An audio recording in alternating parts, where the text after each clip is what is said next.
अस्सलाम वालेकुम प्यारे बच्चों, कैसे हैं आप सब। उम्मीद है कि आप सब खैरियत से होंगे। बच्चों, आज हम काम करेंगे उर्दू नोटबुक का। तो सब बच्चे अपने बैग से उर्दू नोटबुक निकालें और उसका page number 33 page number open करेंगे आज हम, ठीक है। और आज प्रैक्टिस करेंगे पे की। कल हमने बे की प्रैक्टिस की थी और आज प्रैक्टिस करेंगे हम पे की। और पे की आवाज़ है प। तो सब बच्चे मेरे साथ मिलकर पढ़ें प प प।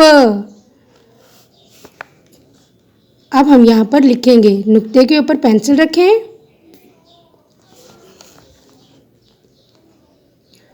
डॉट्स को फॉलो करते हुए आपने पेंसिल फेरनी है, ठीक है, ऐसे। और किसी भी बच्चे का डॉट से बाहर, नुक्तों से बाहर ना जाए, ठीक है। ये देखें, बिल्कुल लाइन के साथ टच करने के बाद आपने ऊपर ले जाना है, ठीक है। और नीचे आपने कितने नुक्ते लगाने हैं? 3। तो ये क्या बन गया? प। और इसका नाम है पे। और इसकी आवाज़ प प प। इस पेज की प्रैक्टिस करने के बाद इससे नेक्स्ट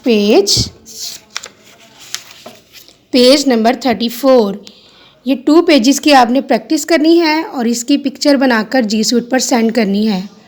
अल्लाह हाफिज़।